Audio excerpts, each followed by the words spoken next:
atam tuni ipek, anam to'qigan atam satqan ipek. Anam köynegi atam tuni ipek, anam to'qigan atam satqan ipek. Karım boyuda ipek, karım boyuda, nil boyuda ipek. Sen üzme tükkenme, darak ırgıtıp üzme yigenme. Pili vakkanma tügümün gelme,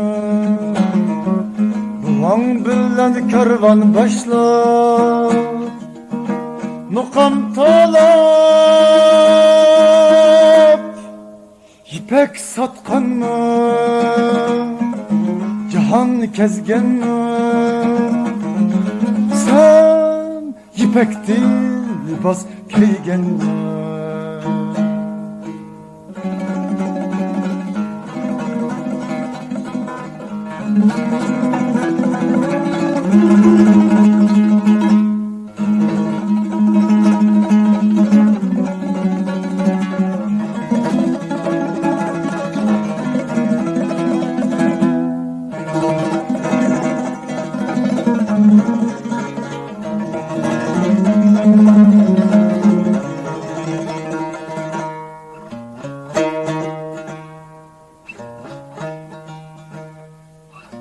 Sen ham to'qimayı to'qidin ipek desem, külmemdi cihan sözünge sinim.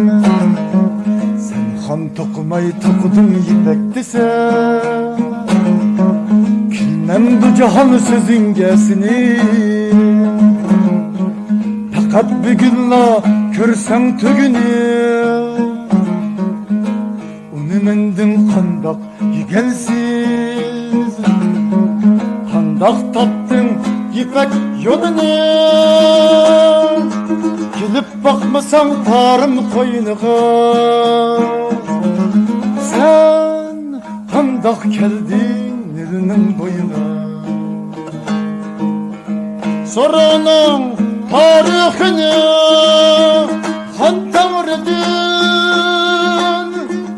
kemterlik bilen sözlep versin Han Tanrı ipek digenini. Sözlep versin Han Tanrı ipek digenini. İpek digenini, ipek digenini.